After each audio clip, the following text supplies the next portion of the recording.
మన party పాలిట్ bureau సభ్యులు comrade రాఘవల్ గారిని ప్రసంగించవలసిందిగా కోరుతా ఉన్నా. సభాధ్యక్షులు కామ్రేడ్ కాశీనాథ్ గారు, ఈ సభలో పాల్గొంటున్న కామ్రేడ్స్, మిత్రులు, సోదరులు, సోదరిమణులు, గత 3 నెలల నుంచి ప్రపంచంలోనూ దేశంలోనూ జరుగుతున్న పరిణామాల గురించి ఈ మధ్యనే సిపిఎం కేంద్ర కమిటీ సమావేశం చర్చించింది. ప్రధానంగా ఏప్రిల్ మాసంలో జరిగిన 5 రాష్ట్రాల ఎన్నికల గురించి కేంద్ర కమిటీ సమీక్ష చేసింది. ఈ విషయాలు క్లుప్తంగా మీ ముందు నేను ప్రస్తావిస్తాను. దేశ రాజకీయాల్లో చాలా ఆందోళనకరణ పరిణామాలు వచ్చే ఘటనలు జరిగినాయి. ప్రపంచ రాజకీయ వ్యవస్థని ప్రభావితం చేసే ఘటనలు కూడా జరిగినాయి, ఇంకా కొనసాగుతున్నాయి. వీటి పర్యవసానాలు మన దేశ ప్రజల మీద కూడా చాలా తీవ్రంగా ఉంటాయి. ఇప్పటికే ఆ పర్యవసానాలని సామాన్య ప్రజలతో సహా అందరూ అనుభవిస్తున్నారు, అర్థం కూడా చేసుకుంటున్నారు. అందుకనే ఆ ముఖ్యమైన విషయాల్ని, వాటి లోతుపాతుల్ని నేను వివరిస్తాను. ప్రపంచంతో మొదలెడితే ఈరోజు ప్రపంచ రాజకీయాల్లో, ప్రపంచ ప్రజల దృష్టిలో ఈరోజు ప్రధానంగా మెదులుతున్న సమస్య ఇరాన్ పై అమెరికా యుద్ధం. ఇరాన్కి అమెరికాకి మధ్య జరుగుతున్న యుద్ధం కాదు, ఇరాన్ మీద ఇజ్రాయెల్, అమెరికా కలిసి దాడి చేసి దాన్ని విధ్వంసం చేయడానికి చేస్తున్న యుద్ధం. అందుకనే దురాక్రమణ యుద్ధం అని చెప్పేసి మనం భావిస్తున్నాం. అది ఫిబ్రవరి 28వ తేదీన ప్రారంభమైంది. ఇప్పుడు దాదాపుకు 91 రోజులు గడుస్తుంది. ఆ సమస్య ఇంకా పరిష్కారం కాకుండా కొనసాగుతూనే ఉంది. ఈ రకంగా కొనసాగడానికి ఇరాన్ది బాధ్యత కాదు, అమెరికాదే బాధ్యత. ఎందుకంటే ఫిబ్రవరి 28న యుద్ధం ప్రారంభించింది అమెరికా, ఇజ్రాయెల్. ఇరాన్ ఎవరి మీద దాడి చేయలేదు. దాడి ప్రారంభించింది అమెరికా, ఇజ్రాయెల్ కలిసి. 26వ తేదీ వరకు సమస్యను పరిష్కరించుకునే దానికి చర్చలు చేస్తున్నారు.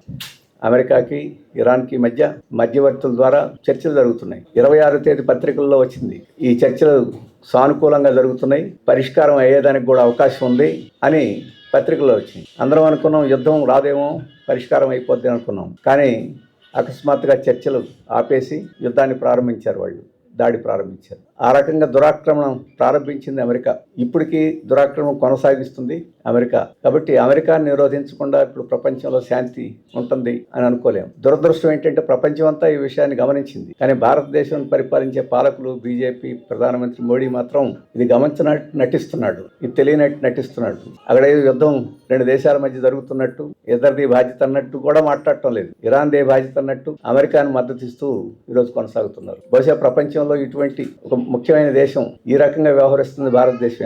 అందుకనే భారతదేశం ఇప్పటి వరకు మన అనుసరిస్తున్న విదేశాంగ విధానాన్ని వదిలిపెట్టి అమెరికాకి పూర్తి దాసోహమైన, అమెరికా చెప్పినట్టు నడిచే ఒక దేశంగా ఈరోజు మనం ప్రపంచ ప్రజల దృష్టిలో మిగిలిపోయాం. ఇది ఒక అవమానకరమైన పరిస్థితి. మనకి 140 కోట్ల జనాభా కలిగి అలీన ఉద్యమానికి నాయకత్వం వహించి ఇప్పుడు కూడా బ్రిక్స్ దేశాలకి, ఆ కూటమికి ఇప్పుడు ఈ సంవత్సరం మనమే అధ్యక్ష స్థానాన్ని ఉన్నాం. అటువంటి ప్రపంచంలో ఒక ముఖ్యమైన బాధ్యత నిర్వహించి ఇప్పుడు కూడా నిర్వహించే అవకాశం ఉన్నప్పటికీ దాన్ని వదులుకొని ఈరోజు అమెరికా కనుసన్నల్లో మెదిగి వాడు కూర్చోమంటే కూర్చొని, లేవమంటే లేచే పరిస్థితి వచ్చింది. ఈ ఇరాన్ యుద్ధంలో ఇంత అవమానకరమైన పద్ధతిలో వ్యవహరించింది. విశ్వగురువుని చెప్పుకుంటుంది, అంటే ప్రపంచంలో అందరికీ గురువులాగా భారతదేశం ఉంది అని చెప్తుంటుంది. ఇప్పుడు మనల్ని గురువుగా భావించే వాళ్ళు ఎవరు లేరు. మనం గులాంగా భావించే పరిస్థితి, అమెరికా గులాంగా భావించే పరిస్థితి ఈరోజు ప్రపంచంలో జరుగుతుంది.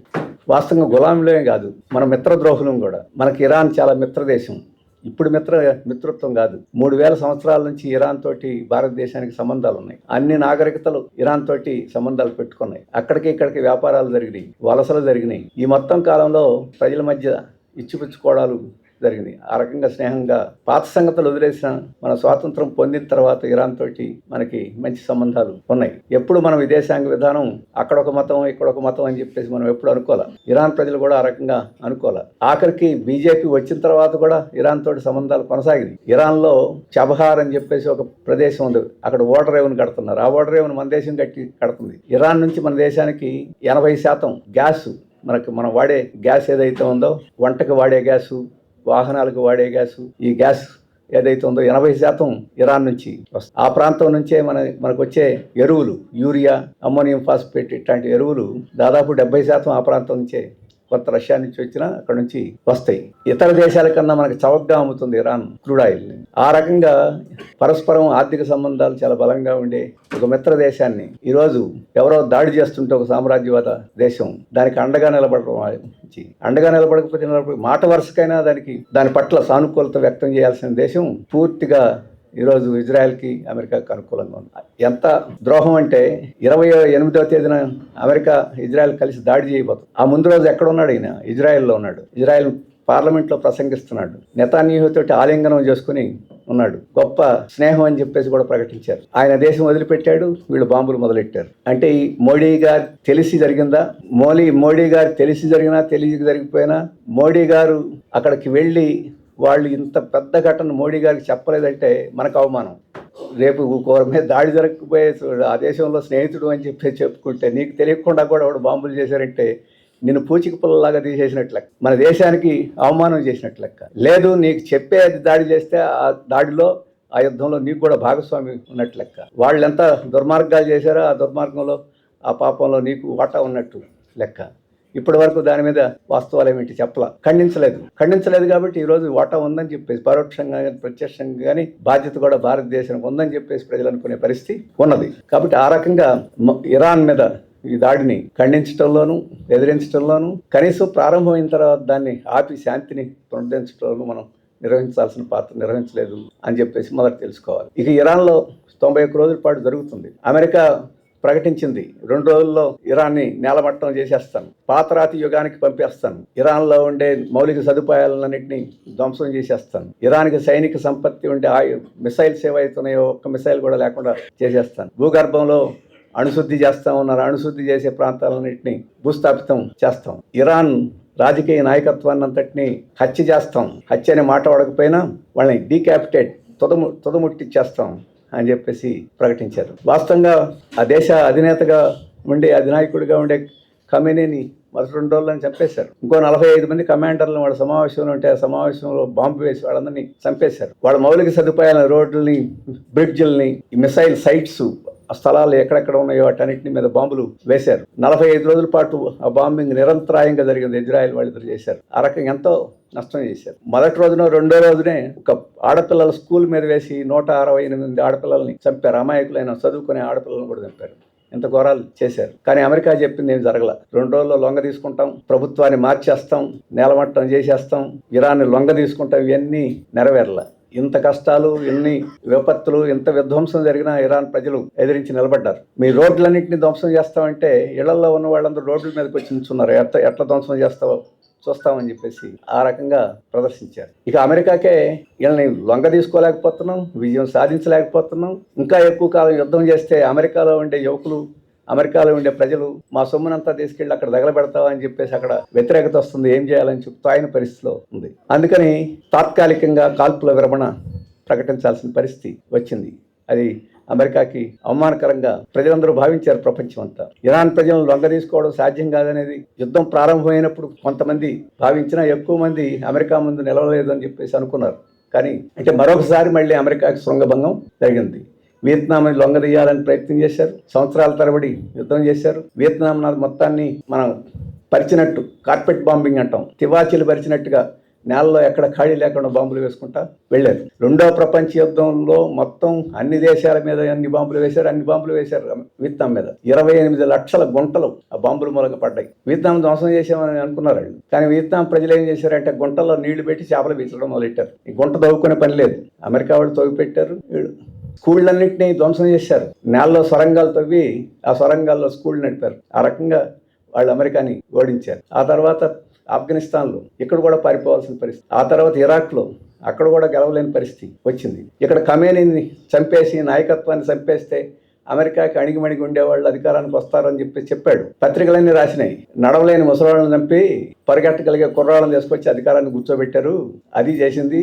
ఈ కొత్తగా వచ్చిన వాళ్ళు ఆ చనిపోయిన వాళ్ళకన్నా ఇంకా గట్టిగా అమెరికాకి వ్యతిరేకంగా పోరాడతామని చెప్పేసేవాళ్ళు ఇప్పుడు అధికారానికి వచ్చారు. దాంట్లోనే విజయం సాధించలేకపోయారు. ఆ రకంగా ఇరాన్ ప్రజలు కూడా సామ్రాజ్యవాదానికి గట్టిగా వ్యతిరేకంగా నిలబడి ప్రపంచానికి సామ్రాజ్యవాదం మనం అందరం ద్వేషిస్తాం. కానీ ఇరాన్ ప్రపంచ ప్రజల తరఫున ఈరోజు అమెరికా ప్రతిఘటించి ఆ రకంగా నువ్వు ప్రపంచం మీద దాడి చేసి గెలవలేవు అని చెప్పేసి రుజువు చేసేదానికి అటువంటి ప్రజలకి భారతదేశం ప్రభుత్వం ఎలాగూ మద్దతు ఇవ్వడంలా అక్కడ దాడి చేసే శక్తులకు మద్దతు ఇస్తుంది. ఇప్పుడు ఆ ఇరాన్ ప్రజల పోరాటానికి మనం మద్దతు ఇవ్వాల్సిన బాధ్యత మన మీద ఉంది. అది ఇరాన్ ప్రజలను రక్షించడం కోసమే కాదు, మనల్ని మనం రక్షించుకోవడం, మన ప్రయోజనాలు మనం నెరవేర్చుకోవడం కోసం ఆ బాధ్యత చేయాల్సింది. ఎందుకని ఈరోజు ఇరాన్ యుద్ధం అనేది ఇరాన్ ప్రజలకే కాదు బాధలు, ఈ ప్రపంచ ప్రజలందరికీ బాధలు కలుగుతున్నాయి. ఇంతకుముందే చెప్పాను, అది పర్షియన్ గల్ఫ్ అనే సముద్రం చుట్టూ ఉంటాయి ఈ దేశాలన్నీ. చిన్న సముద్రం, అది మనం ఒక బాణలాగా ఉంటుంది. ఆ బాణ అంచునంతా లోపల వాటర్ రేవులు ఉంటాయి. ఈ క్రూడ్ ఆయిల్, గ్యాసు అవన్నీ ఆ వాటర్ రేవుల నుంచి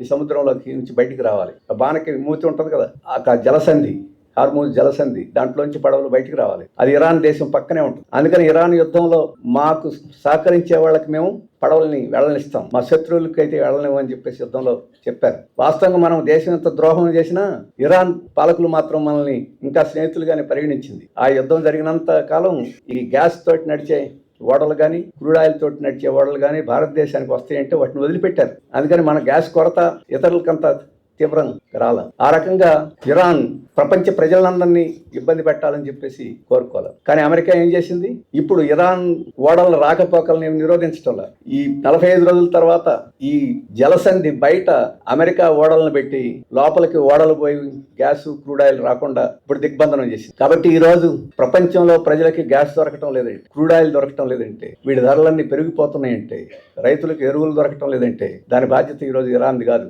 అమెరికా. దిగ్బంధనం చేస్తుంది అమెరికా, ఇరాన్ కాదు. ఈ దిగ్బంధనం ఎత్తేయండి అని చెప్పేసి ఇప్పటి వరకు భారతదేశం చెప్పడంలో మాకు కొరత ఉంది, మాకు ప్రజలు అల్లాడుతున్నారు, మేము అంగీకరించం, దిగ్బంధనం ఎత్తేయాలని చెప్పేసి చెప్పని పరిస్థితి ఉంది. మన చైనా షీ జిన్పింగ్ దగ్గరికి ట్రంప్ వెళ్తే చైనా చెప్పింది యుద్ధం ఆగిపోవాలి, పడవలు అటు ఇటు తిరగాలి అని చెప్పింది. మనం చెప్పడానికి ధైర్యం లేదు, మన అభిప్రాయాన్ని స్పష్టంగా ఇది కాదని చెప్పే ధైర్యం లేదు.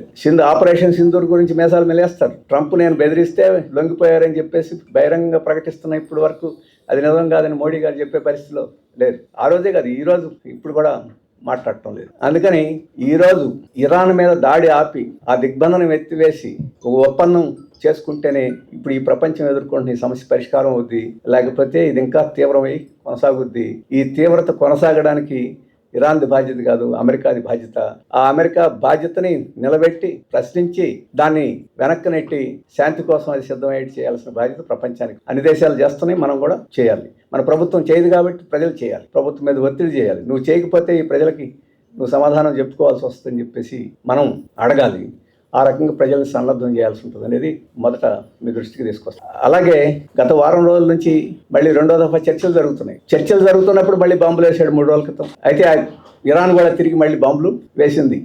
అమెరికా విమాన స్థావరాల మీద బాంబులు వేసింది. అందుకని అంత సులభంగా లొంగ తీసుకోవాలని చెప్పేసి మళ్ళీ అందుకని మేము ఆత్మరక్షణ కోసం వేసాము తప్ప బాంబులు మేము యుద్ధం కోసం వేయలేదని అమెరికా సమాధానం చెప్పుకోవాల్సిన పరిస్థితి వచ్చింది. సముద్రంలో ఉండే ఓడల మీద, పెద్ద పడవల మీద ఇరాన్ మళ్ళీ దాడి చేసే అవకాశం ఉంది కాబట్టి దాన్ని నియంత్రణ చేసేదానికి యుద్ధం ప్రారంభించడానికి అబద్ధాలన్నీ చెప్తుంది అమెరికా. అణుబాంబులు తయారు చేస్తుంది కాబట్టి యుద్ధం చేస్తున్నామని చెప్పారు. అణుబాంబులు ఏమి లేవని చెప్పేసి వాళ్ళ CIA నివేదిక ఇచ్చింది, ప్రపంచం చెప్పడం కాదు. అక్కడ ఉగ్రవాదులు ఉన్నారు అని చెప్పేసి అన్నారు.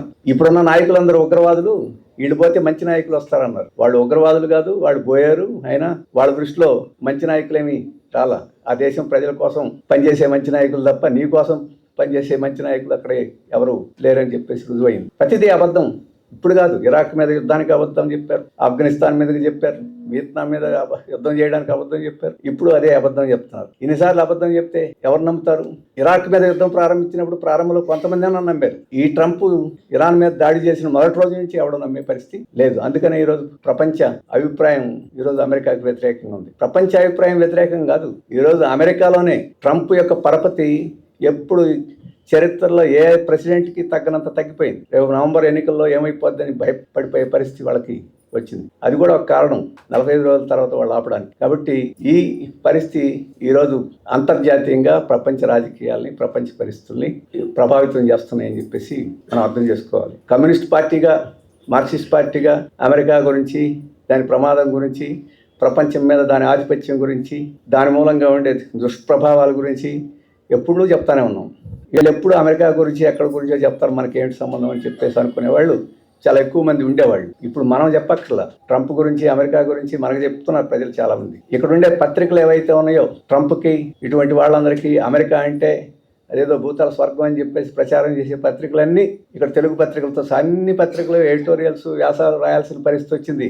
ఈరోజు ట్రంప్ మూలంగా అమెరికా మూలంగా ప్రపంచానికి చాలా ఇబ్బందులు అవుతున్నాయని చెప్పేసి వాళ్లే రాయాల్సిన పరిస్థితి వచ్చింది. కాబట్టి దీని అంత తీవ్రమైన పర్యవసానం ఉందని చెప్పేసి మనం తెలుసుకోవచ్చు. ఈ తర్వాత అంతర్జాతీయంగా జరుగుతున్న ఇంకో మరి పరిణామం ఏంటంటే ఈ ఇరాన్ యుద్ధం సందర్భంలో ఈ శాంతి చర్చలు జరిగే సందర్భంలో ఈ దిగ్బంధనం అమెరికా ఇరాన్ తన మాట వినడం వల్ల మీరైనా చెప్పి దాన్ని ఒప్పించండి అని చెప్పేసి ట్రంప్ చైనాకి వెళ్ళాడు, బీజింగ్లో వెళ్ళాడు. అక్కడ చైనా అధ్యక్షుడు షీ జిన్పింగ్ని కలిశాడు. మీరైనా చెప్పండి ఇరాన్ చెప్పి ఏదో సంధి మేము చెప్పాల్సింది వాడు సంధికి సిద్ధం అంటున్నారు కదా, కాదు నేను చెప్పినట్టు సంధి చేసుకోవాలి, ఇద్దరు పరస్పరం అంగీకరించి సంధి కాదు నేను చెప్పినట్టు సంధి చేసుకోవాలి అంటే హార్మూజ్ జలసంధిలో ఇరాన్ ప్రమేయం ఉండకూడదు. అలాగే ఈ వాళ్ళు యురేనియం శుద్ధి చేస్తారు, అంటే మన అణు విద్యుత్ అంటాం, విద్యుత్ తయారు చేయడానికి సులభంగా చెప్పాలంటే మనం ఆసుపత్రికి వెళ్ళేటప్పుడు ఎక్స్రే తీస్తారు, ఎక్స్రే తీసే రేడియేషన్ కూడా ఆ ఇంధనం నుంచే వస్తుంది. ఇటువంటి శాంతియుతమైన పద్ధతులకు వాడుకుంటాం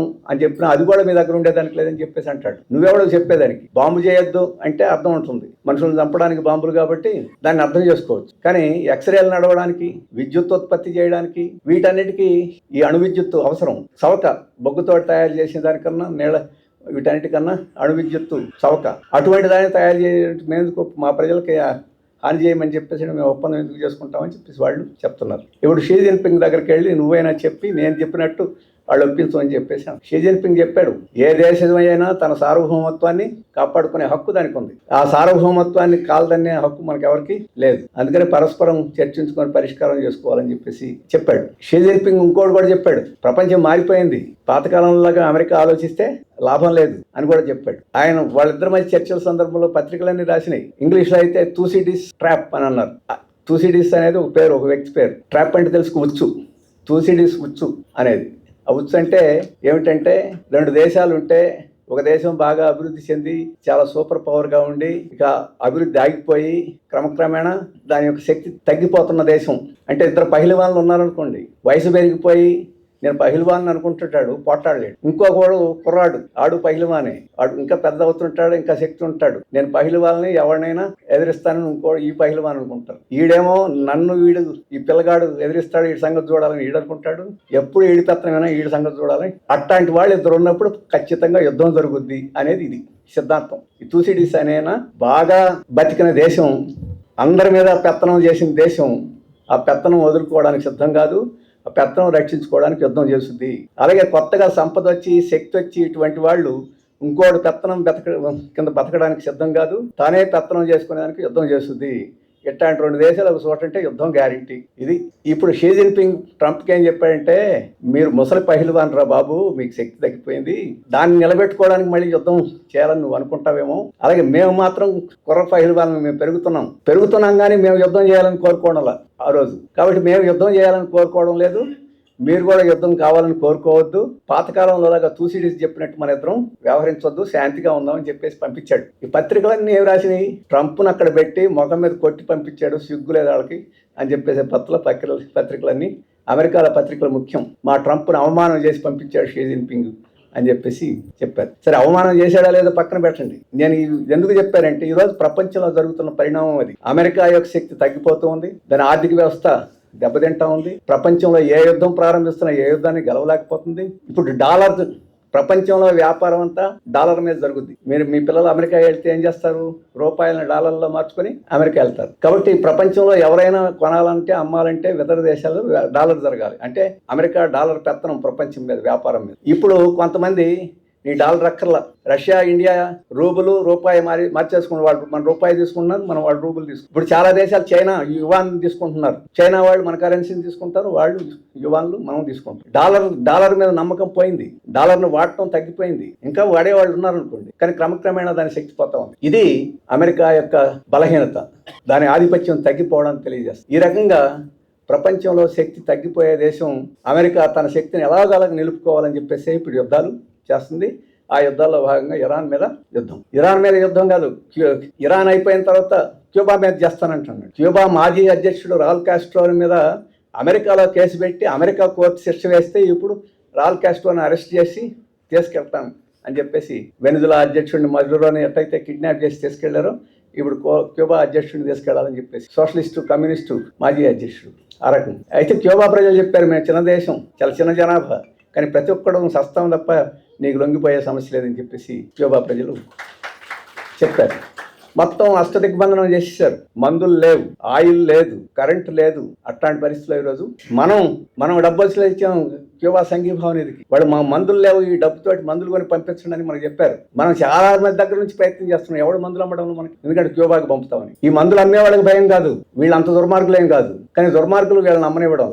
ఈ దేశాన్ని పరిపాలిస్తే అమెరికాకి దాసోహమైన ఈ ప్రభుత్వం ఏం చేస్తుందని చెప్పేసి భయంతో క్యూబాకి మందులు అమలు పరిస్థితి ఈరోజు దేశంలో ఉన్నది. అంటే అంత చిన్న దేశాన్ని అంత తీవ్రమైన పరిస్థితిలో అంత పెద్ద అమెరికా ఎందుకు చేస్తుందంటే అది కమ్యూనిస్టు పార్టీ నాయకత్వాన్ని. అమెరికా పక్కలో బల్యంలాగా ఉంది. ఇప్పుడున్న వాతావరణంలో అమెరికాలో సోషలిజం పట్ల అభిమానం పెరుగుతుంది, పెట్టుబడిదారు విధానం సంక్షోభంలో వచ్చింది. అందుకని న్యూయార్క్ లో సోషలిస్టు అభిమానైన మజ్దానిని గెలిపించారు. అనేక చోట్ల మనలాగా పార్లమెంట్ సభ్యుల్ని ఇట్లాంటి వాళ్ళని చాలా రాష్ట్రాల్లో గెలిపించారు. ఈ క్యూబా ఈ రకంగా ఉంటే ఇంకా అది పెరుగుద్ది. అందుకని వీటన్నిటిని నాశనం చేయాలని చెప్పేసి చైనాను కూడా నాశనం చేయాలనుకుంటున్నాడు.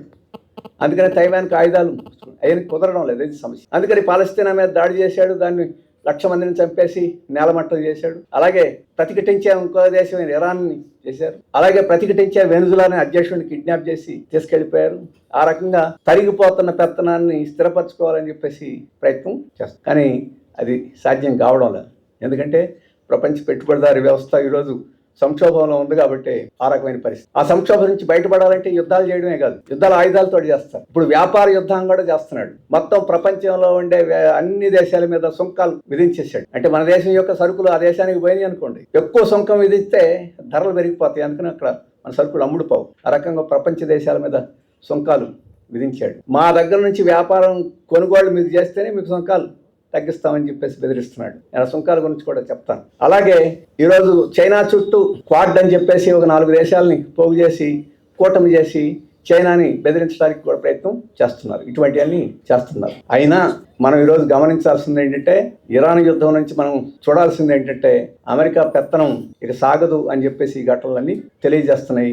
ఆ రకంగా బలహీనం కావడం తెలియజేస్తున్నాయి. కాబట్టి ప్రపంచవ్యాప్తంగా ఆ రకమైన అభ్యుదయ శక్తులు, సామ్రాజ్యవాద వ్యతిరేక శక్తులు క్రమక్రమేణా వివిధ రూపాల్లో, ఒక కమ్యూనిస్ట్ పార్టీ రూపమే కాదు, రకరకాల రూపాల్లో, పర్యావరణ పార్టీల రూపంలో, అలాగే పెట్టుబడిదారి వ్యతిరేక ప్రజాస్వామ్యం అని చెప్పేసే రూపంలో, అలాగే కీన్స్ సిద్ధాంతం మీద ఆధారపడిన మంచి పెట్టుబడిదారి విధానం కావాలి. ఇప్పుడు ట్రంప్ నిర్వహిస్తున్న చెడ్డ పెట్టుబడిదారి విధానం, కాబట్టి మంచి పెట్టుబడిదారి విధానాన్ని మేము తయారు చేస్తామని చెప్పేవాడు. రకరకాల పద్ధతుల్లో రకరకాల వాటన్నింటిలో సారాంశం ఏంటంటే, ఇప్పుడున్న సామ్రాజ్యవాదం, ఇప్పుడున్న పెట్టుబడిదారి విధానం లాభం లేదు, ఏదో కొత్తది ఎదుర్కోవాలా అన్న వాతావరణం పెరుగుతుంది. ఇది మనం గమనంలో పెట్టుకోవాల్సి ఉంటుంది. ఇక దేశ పరిస్థితులకు వస్తే, ఈ ఇరాన్ మీద దాడి యొక్క ప్రభావం మన దేశం మీద ఎక్కువగా ఉంది. మొత్తం ఆసియా మీద, ఈస్ట్ ఏషియా అంటాం. ఈస్ట్ ఏషియా అంటే మన ఇండియా దగ్గర నుంచి ప్రారంభించి చైనా, జపాన్ ఈ ప్రాంతం అంతటి ఒక భాగంగా తీసుకుంటే ఈ ప్రాంతం మీద ఎక్కువ. ఎందుకంటే ఈ ప్రాంతంలో ఈ గ్యాస్, ఆయిల్ నిల్వలు తక్కువ. ఇవి బయట నుంచి దిగుమతి చేసుకుని ఆర్థిక వ్యవస్థ నడుపుకోవాలి. అందుట్లో భారతదేశం ఇంకా ఎక్కువ, ఇంకా చైనాలోనే అక్కడక్కడ నిల్వలు ఉన్నాయి. మనకు ఆ నిల్వలు కూడా లేవు. పూర్తిగా ఆధారపడి బతకాలి. ముఖ్యంగా గల్ఫ్ దేశాల మీద ఆధారపడి బతకాలి. వాళ్ళతో స్నేహంగా ఉండాలి. పరస్పరం మనం సహకారం చేసుకుంటూ ఉండాలి. అప్పుడే మన దేశం ఒక ఆర్థిక వ్యవస్థగా కొనసాగుద్ది. లేకపోతే లేదు, మనం బావులు తవ్వి నూనె దొరుకుద్దామంటే దొరకదు. ఇప్పుడు ఏదో కృష్ణా జిల్లాలో పామూరు దగ్గర, బందర్ దగ్గర తవ్వుతున్నారు అంటున్నారు. తవ్వచ్చు బావులు, మనకి ఏమంటాం, ఓట బావులే తప్ప జల బావులు మనకు దొరకవు. కాబట్టి ఈ ప్రాంతంలో అటువంటి సహజ వనరులు లేవు. అందుకని దిగుమతి చేసుకోవాలి, లేదా నూనె మీద ఆధారపడిన ఆర్థిక వ్యవస్థని నిర్మించుకోవాలి. చైనా గత 30 సంవత్సరాల నుంచి వాళ్ళకి తెలుసు ఇక్కడ మనకు తగినంత నూనె దొరకదు అని చెప్పి వాళ్ళకి తెలుసు. 30 సంవత్సరాల నుంచి వాళ్ళు ఈ క్రూడ్ ఆయిల్ మీద ఆధారపడకుండా సోలార్ మీద ఆధారపడ్డారు. అలాగే నదులన్నింటినీ డ్యామ్ కట్టి, 3 గోర్జెస్ డ్యామ్ అని చెప్పేసి మీరు అందరూ ఇండి ఉంటారు, 3 లోయలు కట్టారు. సగం చైనా దేశానికి కావాల్సిన విద్యుత్ ఉత్పత్తి అంతా ఒక డ్యాంలో వాళ్ళు ఉత్పత్తి చేస్తున్నారు. ఇప్పుడు హిమాలయాల్లో బ్రహ్మపుత్ర నది ప్రవాహాన్ని అక్కడ కడుతున్నారు. అది ఇంకా దానికన్నా ఎక్కువ విద్యుత్ని, జల విద్యుత్ని. అందుకని ఈ నూనె మీద ఆధారపడకుండా ఉండే పద్ధతిలో వాళ్ళు సోలారు, విండ్, రకరకాల పద్ధతుల్లో వాళ్ళు 30 ఏళ్ల నుంచి. అందుకని ఈ యుద్ధం వలన వచ్చిన ప్రభావం ఆ దేశం మీద అంత ఎక్కువ ఉండదు. కానీ మనకు ఆ దురదృష్టి లేదు. అందుకని మనకి ఈ విశాఖపట్నం, మంగళూరు 3 చోట్ల కొండల్లో మనం ట్యాంకులు కట్టి నిల్వ చేసుకున్నాం. ఈ ఏదైనా పరిస్థితి మారితే ఆ నిల్వ ఉన్న ఇంధనం గ్యాస్ పెట్రోల్ 10 రోజులు కూడా రాదు. చైనాలో నిల్వ సంవత్సరం వస్తుంది, వాళ్ళు నిల్వ చేసుకుంటారు. అమెరికాలో అయితే 1.5 సంవత్సరం వస్తుంది. ఆ దూరదృష్టి కూడా మనకి లేదు. అందుకని ఎప్పుడు దిగుమతి చేసుకుంటే దాని మీద ఆధారపడి మనం బతకాల్సిందే. ఒక వారం 10 రోజులు ఆలస్యమైందంటే మనకి ఇబ్బంది జరుగుతుంది. ఈ రోజు క్రూడ్ ఆయిల్ మీద మనం ఎంత ఆధారపడతాం అంటే పెట్రోల్, డీజిల్, గ్యాస్, తారు, నాఫ్తా ఇవన్నీ కూడా దాని నుంచి వచ్చాయి. ఇవే కాదు, మీరు ప్లాస్టిక్ బాటిల్స్ పాలిమర్స్ ఉత్పత్తి అయ్యేది దీని నుంచే ఉత్పత్తి అవుతాయి. మీరు కట్టింగ్, వెల్డింగ్ ఇవన్నీ చేసేది ఆ గ్యాస్ తోటే చేస్తారు. మీరు ఆ రకంగా పరిశీలన చేస్తే ఆర్థిక వ్యవస్థలో దీనికి ఈ నూనె అవసరం లేదు అని చెప్పేసి ఇప్పుడు లూబ్రికెంట్స్ ధర పెరిగిపోయిందండి. పెట్రోల్, డీజిల్ ధర పెరిగిన లూబ్రికెంట్స్ కూడా కరువు వచ్చేసిందండి. టైర్ ఉందనుకోండి, టైర్లో కూడా అది వాడతారు. కాబట్టి ఈ సంక్షోభం అనేది మన ఆర్థిక వ్యవస్థలో అన్ని మూలలకి వ్యాపించింది. ఎంత తొందరగా పరిష్కారం అయితే మనకు అంత ఊరట ఉంటుంది, అంత ఆలస్యం అయితే అంత కష్టం మనకి ఉంటుంది. రైతులు ఉన్నారనుకోండి, ఎరువుల సంగతి చెప్పాను, నాఫ్తా ఉంటేనే మనకు యూరియా దొరుకుద్ది. ఈ ఖరీఫ్ సీజన్కి ఎరువులు. అందుకనే మోడీ గారు హైదరాబాద్ 10వ తేదీ మీరందరూ పొదుపు చేయండి అన్నారు. పొదుపు చేయడం అంటే ఏం పొదుపు? మీరందరూ సేంద్రీయ వ్యవసాయం చేయండి అంటున్నాడు. అంటే సహజ సిద్ధమైన వ్యవసాయం చేయండి అంటున్నాడు. మరి ఆయనకు తెలుసు సహజ సిద్ధమైన వ్యవసాయం ఏంటి? పేడ వేయండి, లేకపోతే ఏమంటాం దొడ్లు కట్టండి, అంటే మేకల్ని గీకల్ని తీసుకొచ్చి పెంట కట్టడం ఇవన్నీ చేయాలి. పచ్చి రొట్ట వేయడం, ఈ వ్యవసాయం చేయాలి. మీకు యూరియాలు, పొటాషులు ఇవన్నీ ఏమో వాడొద్దు అని చెప్తున్నాడు. మనకు కూడా అభ్యంతరం లేదు. మోడీ గారు పేడ తీస్తే పేడే వేస్తారు. ఇప్పుడు ఈ సేంద్రీయ చేసేసి ఎక్కడ పశువులు లేకుండా చేసేసారు. మరి పశువులు ఇప్పుడు కొత్తగా ఎక్కడ పెంచేసి ఎక్కడ పేడ తిద్దాం? ఇప్పుడు అమృతం చేసి, ఏం అమృతం అది? జీవామృతం చేసి వెళ్ళండి అంటున్నాడు. పేడ ఉంటే జీవామృతం, పేడ లేకుండా ఏం జీవామృతం వస్తుంది? లేదు, ఆవుల మూత్రం, గేదెల మూత్రం అంటే అయ్యి ఉంటే మూత్రం అన్నా వస్తుంది, అయ్యి లేకపోతే ఏమొస్తుంది? ఇవన్నీ తెచ్చుకుంటే విత్తనాలు ఎక్కడ? నువ్వు IR20లు, R20లు, E20లు అని పెట్టేసి ఇప్పుడు విత్తనాలు వాడమంటే పాతకాలపు విత్తనాలు లేకపోయా, ఈ కొత్త కాలపు విత్తనాలు యూరియాలు లేకపోతే ఉత్పత్తి కావు. ఎట్టా ఉత్పత్తి చేస్తాం? ఇక్కడికి వచ్చేసి మీరందరూ సేంద్రియ ఎరువులు వాడండి అని చెప్పి 140 కోట్ల మందికి తిండి పెట్టాలంటే, అందుకని మనల్ని సేంద్రియ ఎరువులు వాడండి ఇవన్నీ చెప్పడం కాదు. మీకు యూరియా దొరకదురా బాబు, మీ సాగు మీరు చావండి అని చెప్పడం అంతే. అది చెప్పకుండా మీరు సేంద్రియం వాడండి, అది వాడండి, ఇది వాడండి. అందుకని రేపు ఖరీఫ్ సీజన్లో ఏదో ట్రాక్టర్ కిరాయిలు పెరిగిపోతాయి. ఈరోజు యంత్రాలతోటి కోతలు అవి నూట్లన్నీ వస్తున్నాయి. ఆ రకంగా రైతులకి ఇప్పుడు అమెరికా తోటి భారతదేశానికి ఈ వ్యాపార ఒప్పందం చర్చ జరుగుతుంది. రేపు 1 నుంచి 4, జూన్ 1 నుంచి 4 వాళ్ళు చర్చ జరుగుతుంది. దీని గురించి అంతకుముందే చెప్పుకున్నాం. అది పూర్తయితే దాని భారాలు మన మీద పడతాయి. అంటే అమెరికాలో, మన దేశంలో మన రైతు ఉత్పత్తి చేసేవి అమెరికా నుంచి దిగుమతి అవుతాయి. సోయా గింజలు దిగుమతి అవుతాయి, మొక్కజొన్నలు దిగుమతి అవుతాయి, తర్వాత ఈ ఆల్మండ్స్ ఇట్లాంటివన్నీ దిగుమతి అవుతాయి, కోడికాళ్ళు దిగుమతి అవుతాయి, పాలు, జున్ను, వెన్న ఇవన్నీ దిగుమతి అవుతాయి. ఇవన్నీ వచ్చిన తర్వాత పాడి పరిశ్రమ కానీ, కోళ్ల పరిశ్రమ కానీ, లేకపోతే ఇప్పుడు ఈ 2 జిల్లాల్లో మొక్కజొన్న బట్టే కొద్దిగా కౌలు రైతులు ఆ మొక్కజొన్న బట్టే కొద్దిగా బతకగలుగుతుంది. ఆ మొక్కజొన్నలు కానీ ఇప్పుడు మనం వడ్లు పండిస్తున్నాం, రేపు కాలిఫోర్నియా నుంచి వడ్లు కూడా దిగుమతి అవుతాయి, మొక్కజొన్నలు దిగుమతి అవుతాయి, గోధుమలు దిగుమతి అవుతాయి. అవన్నీ అయిన తర్వాత మనం గిట్టుబాటు ధరల గురించి వాటి గురించి మాట్లాడి ఉపయోగం లేదు. అటువంటి ఒప్పందం జరగబోతుంది. అంటే మన రైతులకి మనం ఉత్పత్తి చేసే ఉత్పత్తులకు పోటీగా అక్కడ నుంచి వస్తాయి. అవి దిగుమతి చేసుకోవడం ఈ ఒప్పందంలో భాగం. ఆ రకంగా అమెరికా తోటి యుద్ధం మూలన వచ్చిన సమస్యలు, ఈ నూనె లేకపోవడం వచ్చే సమస్యలు కాకుండా ఈ వ్యాపార ఒడంబడిక వలన వచ్చే సమస్యలు కూడా మనకి వస్తాయి. అందుకనే రాబోయే కాలంలో ఇప్పుడున్న ఆర్థిక పరిస్థితి ఇంకా అధ్వానం అయ్యే పరిస్థితి. మీ పత్రికలన్నీ చూస్తే 7% అభివృద్ధి అవుద్ది మన దేశం అని చెప్తూ వచ్చారు. ఇప్పుడు 6%కి తగ్గిపోద్ది అంటున్నారు. అంటే 1-1.5% తగ్గిపోద్ది ఉత్పత్తి. 1-1.5% ఉత్పత్తి తగ్గిపోవడం అంటే ఏంటి? ఆ ఉత్పత్తి తగ్గిన మేరకు ఉద్యోగాలు పోతాయి. పూర్తి స్థాయిలో పరిశ్రమలు సగం నడుస్తాయి. మరి ఉద్యోగాలు పోయి సగం పరిశ్రమలు నడిస్తే మనం కొనడం కూడా తగ్గిపోద్ది. ఇది ఒక విషవలయంగా మారి మన ఆర్థిక వ్యవస్థకి నష్టం జరుగుతుంది. పెద్దవాళ్ళకి ఏమైనా నష్టం జరగదు. మోడీ గారు చెప్తున్నారు మీరు బంగారం కొనొద్దు, పొదుపు చేయండి అంటున్నారు. ఎందుకు కొనొద్దు అంటే మన డాలర్లు పెట్టి కొనాలి కాబట్టి వద్దు, పొదుపు చేయండి. ఎవరిని కొనొద్దని చెప్తాడు? మనం కొంటే ఏం కొంటాం? ఒక గొలుసు కొంటాం, ఒక ముక్కు పొడుగు కొంటాం, చెవు కమ్మ కొంటాం, లేకపోతే ఎవరైనా కొనాలనుకుంటే ఒక ఉంగరం కొంటాం.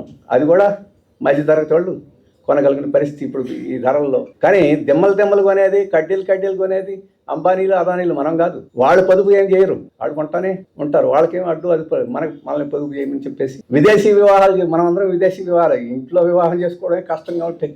విదేశీ వివాహాలు ఎవడు చేసుకుంటాడు? అంబానీలు, అదానీలు చేసుకుంటారు. రోజు ఇటలీకి వెళ్ళి అక్కడికి వెళ్ళి పెళ్ళిళ్ళు చేసుకుంటుంది, వ్యవహారాలకు వెళ్తుంది. వాళ్ళు మనల్ని అందరూ వచ్చేసి పొదుపు చేయమని చెప్పారు.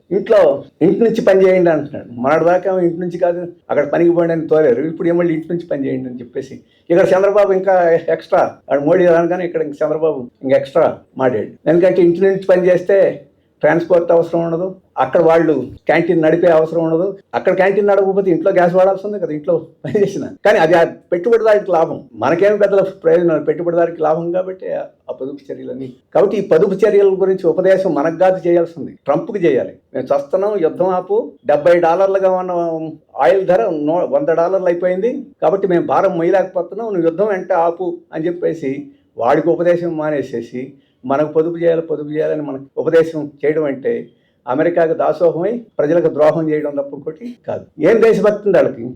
ఈ దేశంలో ఉండే ప్రజల బాధలను నివారించాలని దేశభక్తి అతనికి ఎక్కడుంది? ఈ దేశం యొక్క ప్రజల బాధలను పెంచైనా కానీ ట్రంప్కి మేలు చేయాలని చెప్పేసేది, రాజకీయంగా సానుకూలంగా ఉండాలని చెప్పేసి ఇది దేశభక్తి ఎట్ట అవుద్ది? ప్రజాద్రోహం అవుద్ది. అదే ఈరోజు కేంద్ర ప్రభుత్వం చేస్తుంది. కాబట్టి ఈ పరిస్థితులు ఇంకా మీరు రోజు పత్రికల్లో చూస్తే ఎటువంటి ప్రభావాలు వస్తాయో మీకు అందరికీ తెలుస్తుంది. ముఖ్యంగా అమెరికా విధానాల మూలంగా. ఈ మధ్యన అన్నారు, మీరు గ్రీన్ కార్డు అప్లై చేసి ఉంటారు, మన వాళ్ళు ఎవరన్నా అక్కడికి వెళ్తే. ఇంతకుముందు అప్లై చేసిన వాళ్ళు అక్కడుండి వచ్చిందాక అక్కడ మీరు గ్రీన్ కార్డు అప్లై చేసిన వాళ్ళందరూ మీ దేశం వాళ్ళని వెళ్ళండి, వచ్చిన తర్వాత రండి అని చెప్పేసి మళ్ళీ చాలామంది అమెరికా చదువుకు ఇంజనీరింగ్ పంపించిన వాళ్ళందరూ ఇప్పుడు చాలా బాధపడతారు. కాబట్టి ఇటువంటి పరిస్థితులు ఇంకా తీవ్రమవుతాయి. వీటన్నిటికి వ్యతిరేకంగా ప్రజలు ఉద్యమాలు, పోరాటాల్లోకి వస్తారు. మనం వాటికి సిద్ధంగా ఉండాలి. కార్మికులు ప్రపంచవ్యాప్తంగా తిరుగుబాటు చేస్తున్నారు. మన దేశంలో కూడా కార్మికులు సంఘాలు లేకుండానే వాళ్ళంతటా వాళ్ళు రోడ్డు మీదకి వచ్చేసారు. ఉత్తరాదిన అన్ని రాష్ట్రాల్లో వేల మంది, గురుగాంలో, ఢిల్లీలో, హర్యానాలో వేల మంది రోడ్డు మీదకి వచ్చి, సంఘాలు ఏమేమి లేవు. ఇప్పుడు సంఘాలు కాదు, బతకడం కష్టంగా ఉంది. అందుకని సంఘం అడగాల్సిన అవసరం లేదు, వాళ్లే వచ్చి బయటకు వచ్చి అడగాల్సిన పరిస్థితి వచ్చింది. ఇది ప్రపంచవ్యాప్తంగా జరుగుతుంది, ఇంకా జరుగుతుంది. అలాగే ఉపాధి మన దేశంలోనే 3% నిరుద్యోగం ఉంటే 4.4 ఇప్పుడు 5.1% వచ్చింది ఉపాధి. కాబట్టి యువకులు కూడా చాలా తీవ్రమైన అసంతృప్తి ఉన్నారు. ఈ అసంతృప్తి ఎంత తీవ్రం అంటే పాతకాలపు రాజకీయ పార్టీలను పక్కన పెట్టేసేసి ఇప్పుడు నేపాల్లో చేశారు, యువకులు తిరుగుబాటు చేశారు, బంగ్లాదేశ్లో తిరుగుబాటు చేశారు, శ్రీలంకలో తిరుగుబాటు చేశారు. అక్కడ వామపక్షం ఉంది కాబట్టి వామపక్షానికి మద్దతు ఇచ్చారు. బంగ్లాదేశ్లో వామపక్షం లేదు కాబట్టి అక్కడ మతోన్మాదులకు మద్దతు ఇచ్చారు. నేపాల్లో వామపక్షాలు ఉన్నాయి, రోసిపోయినాయి కాబట్టి అక్కడ మంచివాడో కాదో తెలియకుండానే కొత్త వాళ్ళకి మద్దతు ఇచ్చారు. అది ప్రపంచవ్యాప్తంగా జరుగుతుంది. ఆ రకంగా యువకుల్లో ఈరోజు తీవ్రమైన అలజడి వచ్చింది. మీకు అందరికీ తెలుసు కదా, పేపర్లన్నీ వస్తున్నాయి. కాక్రోచ్ జనతా పార్టీ అంటే బొద్దెంక పార్టీ. బొద్దెంక అంటే మనం అసహించుకుంటాం, కానీ వాస్తవంగా ప్రపంచంలో కల్లా అన్ని మంచి కీటకాల్లో అది మంచి కీటకం. ఎందుకంటే అది ఇంట్లో ఉండే మురికిని, చెత్తని, చెదారాన్ని తిని మనకు మేలు చేస్తుంది. అందుకని కాక్రోచ్ పార్టీ అని చెప్పేసి పెట్టాడు. ఆ బొమ్మ కూడా కమలం పువ్వుని కొద్దిగా కొరికి తింటుంది. సరే, ఎందుకు పెట్టినా ఈరోజు యువకులందరూ దాని వెనక దానికి సబ్స్క్రైబ్ చేసి దానికి ఎందుకు సానుభూతి చేస్తున్నారు. ఈరోజు తీవ్రమైన అసంతృప్తి పెరిగిపోతుంది. నీట్ పరీక్షలు లీక్ అయితే ఎంతమంది, 25 లక్షల మంది లక్షల రూపాయలు ఖర్చు పెట్టి ట్రైనింగ్ అయ్యి కోచింగ్లు తీసుకొని పరీక్షలు రాస్తే వాళ్ళు ఒక పేపర్ లీక్ తోటి మొత్తం వాళ్ళ జీవితాలంతా ధ్వంసం చేశారు. ఇప్పుడు సిబిఐ పరీక్ష పేపర్లో వస్తున్నాయి. ఒక పరీక్షను నువ్వు సక్రమంగా నిర్వహించలేకపోతున్నావు, నువ్వు ఇంకెందుకు పరిపాలన, గుడ్ గవర్నెన్స్ అని రోజు కబుర్లు ఎందుకు చెప్తావు? ఎంత తీవ్రమైన వ్యతిరేకత వచ్చిందంటే ఆ తీవ్రమైన వ్యతిరేకతని సంతృప్తి పరచకపోతే లాభం లేదని చెప్పేసి నా విద్యాశాఖ మంత్రి ప్రధాన్ మేము దానికి బాధ్యత వహిస్తున్నామని ఒక మాట అన్నాడు. బాధ్యత వహించడం కాదు, రాజీనామా చేయాలని చెప్పేసి మనం, కానీ రాజీనామా చేయడమే కాదు యువకుల్లో అటువంటిది మనం చూస్తున్నాం. అయితే ఈ యువకులు నిర్మాణాత్మకంగా ఉండే వైపుకి వెళ్తారా, లేదు అభివృద్ధి నిరోధకం వైపు ఆ ప్రదేశంలో ఉండే పరిస్థితిని బట్టి ఉంటుంది. వామపక్షాలు, అభ్యుదయ శక్తులు ఆ ప్రాంతంలో చురుగ్గా ఉండే, యాక్టివ్గా ఉంటే వాళ్ళ వైపుకి మొగ్గుతారు. అటువంటి పరిస్థితి లేకపోతే ఆ ప్రాంతంలో అభివృద్ధి నిరోధకులు ఉంటే వాళ్ళ వైపుకైనా మొగ్గుతారు. ఇప్పుడు బంగ్లాదేశ్ లాగా. తమిళనాడులో టీవీకే గెలిచింది, అకస్మాత్తుగా ఎందుకు గెలిచింది అని చెప్పారు. మనకు కొత్త ఏం కాదు, మనకి ఎన్టీ రామారావు కూడా గెలిచాడు ఇట్లాగే. ఇప్పుడు టీవీకేలో విజయ్ గెలిచాడు. ఎందుకంటే ప్రధానంగా ఇప్పుడున్న పార్టీలు ఆ యువకులను పట్టించుకోకుండా, వాళ్ళ సమస్యలను పట్టించుకోకుండా, రియల్ ఎస్టేట్ వాళ్ళు లేకపోతే కార్పొరేట్లు అటువంటి వాళ్ళ యొక్క ప్రయోజనాల కోసం పనిచేస్తుంటే ఎంతకాలం సహిస్తారు? అందుకనే అక్కడ ఆ యువకులు ఆ రకంగా స్పందించి అధికారానికి విజయ్ వచ్చిన తర్వాతే ఎటుంటాడనేది ఇంకొంతకాలం చూస్తే కానీ మనకి తెలియదు. కాబట్టి ఈ మార్పు కూడా మనం ఈరోజు ప్రపంచంలో చూస్తున్నాం అని చెప్పేసి మీరు గమనించవచ్చు. ఇది ఎంతవరకే పరిమితం కాలేదు. కొన్ని ప్రపంచవ్యాప్తంగా ఈ సానుకూలమైన అంశాలతో పాటు మనం బాధపడే అంశాలు కూడా ఉన్నాయి. ఎక్కువ భాగం శ్రీలంకలోనూ లేకపోతే 1, 2, 3 చోట్ల ఈ యువకులు, అసంతృప్తి చెందిన యువకులు, కార్మికులు, మహిళలు, లేకపోతే ఇతర బలహీన వర్గాలు ఇవన్నీ అభ్యుదయ శక్తుల వైపుకి రావడం అనేది అక్కడక్కడ జరుగుతుంది. ఎక్కువ చోట్ల ఏమంటామే పెనంలో నుంచి పొయ్యిలో పడిపోతున్నారు. మనం పెనం కాలుతుందని దూకితే అది పొయ్యిలో పడిపోతుంది. అట్లా ఎక్కువ చోట అభివృద్ధి నిరోధక శక్తుల వైపుకి మొగ్గు చూపి ఆ దేశంలో అసలు సమస్యల పరిష్కారం కాకుండా ఇతరుల మీద నెపం మోపే శక్తుల వైపుకి యువకులు వెళ్తున్నారు. అది మనం ఆందోళన చెందే విషయం. అది జరగకుండా మన ఉద్యమాలని వాటన్నింటినీ ముందుకు తీసుకెళ్లాల్సిన అవసరం ఉందని చెప్పేసి మీ దృష్టికి తీసుకొస్తున్నా. అది మన దేశంలో కూడా అదే పరిస్థితి. మన దేశంలో కూడా అసంతృప్తి, పోరాటాలు, ఉద్యమాలకి ఏం తక్కువే లేదు. కానీ వామపక్షాలు పరిమితంగా ఉన్నాయి. విశాలమైన దేశంలో అభ్యుదయ శక్తులు పరిమితంగా ఉన్నాయి. కాబట్టి ఈ అసంతృప్తిని, వీటన్నిటిని మతం, కులం ఇటువంటి వాటిని వినియోగించి ప్రజల మీద తంపులు పెట్టే శక్తులు ఈ అసంతృప్తిని ఉపయోగించుకొని బలపడుతుంది. అది ఈరోజు మన దేశంలో కూడా మనం చూడొచ్చు. దాన్ని నివారించే కృషి మనం చేయాల్సిన అవసరం. ఈ అంశం మీరు మన జరిగిన ఎన్నికల్లో మీరు చూడొచ్చు. 5 రాష్ట్రాల ఎన్నికల్లో 5 రాష్ట్రాల్లో ఈ 5 రాష్ట్రాల్లో ఈ ఫలితాలని 3 అంశాలు మీరు చూడొచ్చు. మొదటి ఈ 5 రాష్ట్రాల్లో ఎన్నికల తర్వాత ఎవరు బలపడ్డారు అంటే ఈ దేశానికి ఈరోజు ఇంత దుస్థితి తెచ్చిన దానికి కారణమైన బీజేపీ ఈ ఎన్నికల్లో బలపడింది. అంతకుముందు బెంగాల్లో అధికారంలో లేదు, మొదటిసారి అధికారంలో. అలాగే అస్సాంలో అధికారంలో ఉంది, అధికారంలోకి వస్తుందని అనుకున్నారు. కానీ అంతకుముందు కన్నా ఎక్కువ స్థానాలతో అధికారంలోకి వచ్చి. కేరళలో బీజేపీకి అంత స్థానం లేదు. పోయినసారి శాసనసభలో ఒకటి కూడా లేదు. అంతకుముందు ఒకసారి ఒకటి ఉంది. కానీ ఈసారి 3 స్థానాలని గెలుచుకుంది. 3 స్థానాలు మొత్తం రాజకీయాలు ప్రభావితం చేసేది కాకపోవచ్చు, కానీ 3 స్థానాలు గెలుచుకోవడం అనేది కొన్ని సెక్షన్స్ లో ఇది పెరుగుతుందేమో అని చెప్పేసి అభిప్రాయం కలిగేదానికి అక్కడ అవకాశం వచ్చింది. ఆ రకంగా మొత్తం ఎన్నికల్లో చూస్తే బీజేపీ బలం పెరిగి కొంత సంఘటితం చేసుకుంది. ఇది ఈ ఎన్నికల్లో ప్రమాదకరమైన. ఇది మనం ఏదైతే ఈ దేశం శని దీన్ని వదిలించుకోవాలని చెప్పేసి మనం ఏదైతే చెప్తున్నామో దాన్ని వదిలించుకోవాలనే పరిస్థితి చాలా కష్టం, చాలా కష్టపడాలని చెప్పేసి ఈ ఎన్నికలు మనకు తెలియజేస్తాయి. రెండోది ఏమిటి, ఈ దేశంలో అన్ని రాష్ట్రాల్లో ఒక రాష్ట్రం వామపక్ష ప్రభుత్వం ఆధీనంలో ఉంది, కేరళలో. అది మొత్తం రాష్ట్రాల హక్కుల విషయంలో, అలాగే మతోన్మాదాన్ని ఎదిరించే విషయంలో, వీటన్నిటిలో అది మనకు బలంగా ఉంది. ఆ బలం పోయింది. దేశ రాజకీయాల్లో ఒక ముఖ్యమైన పాత్ర శక్తి తగ్గిపోయింది. ఎందుకని అక్కడ ఓడిపోయాం. అయితే ఓడిపోవడం, గెలవడం అది మనకి పెద్ద సమస్య కాదు. ఇంతకుముందు చాలాసార్లు ఓడిపోయాం, ఇప్పుడు ఓడిపోయిన తర్వాత గెలుస్తున్నాను, మళ్ళీ రేపు గెలవచ్చు. కానీ దేశ రాజకీయాల్లో ఇప్పుడు కీలకమైన పాత్ర నిర్వహించాల్సిన సమయంలో మనం ఓడిపోయాం. ఇంకో సమయంలో ఓడిపోతే పెద్ద సమస్య కాదు. ఈ అమాంబాపతి పార్టీలన్నింటినీ ఒక చోటకు పోగు చేసి వీళ్ళందరినీ ఒక తక్కెడలో కూర్చోబెట్టగలిగి, ఒక బొట్టలో కూర్చోబెట్టగలిగి ఎదిరిపోకుండా చేసేది మనమే. ఇప్పుడైనా చేస్తాం, కానీ ఒక రాష్ట్రంలో, ఒక ప్రభుత్వంలో ఉండడం అనేది అటువంటి ప్రయత్నానికి కొంత శక్తిని ఇస్తుంది. అది లేకుండా పోయింది. అది ఈరోజు జరుగుతుంది. అలాగే ఓడిపోవడం, గెలవడం కేరళలో కొత్త కాదు, మనకి కొత్త కాదు. కానీ ఈసారి కేరళలో ఓడిపోవడంలో ఒక ముఖ్యమైన మనం ఆలోచించాల్సిన అంశం, పార్టీ ఆలోచించాల్సిన అంశం ఒకటి ఉందని చెప్పేసి కేంద్ర కమిటీ భావించింది. ఎందుకంటే మనకు 38% ఓట్లు వచ్చినాయి. 38% ఓట్లు తక్కువేం కాదు. మన ప్రజాప్రనాది అంత బలంగా ఉంది. ఇప్పుడు టీవీకే విజయ్ గెలిచింది 30% ఓట్లతోటే. మనకు ఇంకో 3% ఓట్లు వచ్చినాయి. కాబట్టి ప్రజాపునాది తగినంతగా ఉంది. మన కేరళ ఎన్నికల్లో ఓడిపోయినప్పుడు 47, 49, 50 దాకా వచ్చినాయి. గెలిచినప్పుడు, ఓడిపోయినప్పుడు అతి తక్కువ ఓట్లు గతంలో 43% వచ్చాయి. ఓడిపోయినప్పుడు కూడా 43%కి తగ్గలేదు. ఈసారి మనం అంచనా వేసుకుంది ఏంటంటే 43 రావు, 41% వస్తాయి అని చెప్పాను. కానీ 41% రాలేదు, 38% వచ్చినాయి, 3% తగ్గినాయి. కాబట్టి ఈ 3% ఎక్కడి నుంచి తగ్గినాయి? ఎప్పుడు ఈ 45 ఏళ్లలో 37%కి అసెంబ్లీ ఎన్నికల్లో, స్థానిక సంస్థల ఎన్నికల్లో, పార్లమెంట్ ఎన్నికల్లో 33, 32, 34 వచ్చినాయి. కానీ అసెంబ్లీ ఎన్నికల్లో తగ్గల. అందుకని పార్టీ కేంద్ర కమిటీ ఆలోచించింది ఏంటంటే ఓడిపోవడం, గెలవడం పెద్ద సమస్య కాదు. ఒక 5 సంవత్సరాలు ఉంటే కొంతమంది కోపం వస్తుంది, అసంతృప్తి వస్తుంది. ఒక 4-5 ఫ్లోటింగ్ ఓటర్స్ అటు వెళ్తారు. మళ్ళీ నెక్స్ట్ ప్రభుత్వం మీద కొంతమంది కోపం వస్తుంది. ఆ 4-5 మళ్ళీ చేస్తారు. గెలవడం, ఓటం కేరళలో సర్వసాధారణంగా జరుగుతుంది. కానీ మనకి సాంప్రదాయకంగా 2, 3, 4 ఎన్నికల్లో కూడా ఓటేస్తూ ఈసారి ఇంకొక 3 అదనంగా మనకి ఓటేయలేదు. ఎందుకు వేయలేదు అని చెప్పేసి పరిశీలించాలి. అలాగే ఈ 10 సంవత్సరాల్లో మనం చేసినంత అభివృద్ధి ఇంకెవరు చేయలే. స్కూళ్ళ విషయంలో, ఆరోగ్యం విషయంలో, ఇన్ఫ్రాస్ట్రక్చర్ అంటే రోడ్లు, ఇటువంటి వాటి విషయంలో, వీటన్నిటిలో, అలాగే ఐటీ రంగాన్ని పెంపొందించడంలో, వీటన్నిటిలో మనం చేసినంత అభివృద్ధి కేరళలో ఇంకెవరు చేయలే. అలాగే పేదలకు సంక్షేమ పథకాలు అమలు జరపడంలో కూడా చేయలే. అయినా ఇంత అభివృద్ధి చేసినా కానీ కొంతమందికి 3-4 అసంతృప్తి చెందారు. అందువలన మనకి ఓడిపోయినా కానీ మనకు రావాల్సిన ఓట్లు తగ్గినాయి. దీని గురించి పరిశీలించాలని చెప్పేసి కేంద్ర కమిటీ అనుకుంది. అయితే మన కేంద్ర కమిటీ సమావేశానికి క్షేత్రస్థాయి అంటే బూత్ స్థాయి నుంచి మనకు సమాచారం రాలేదు.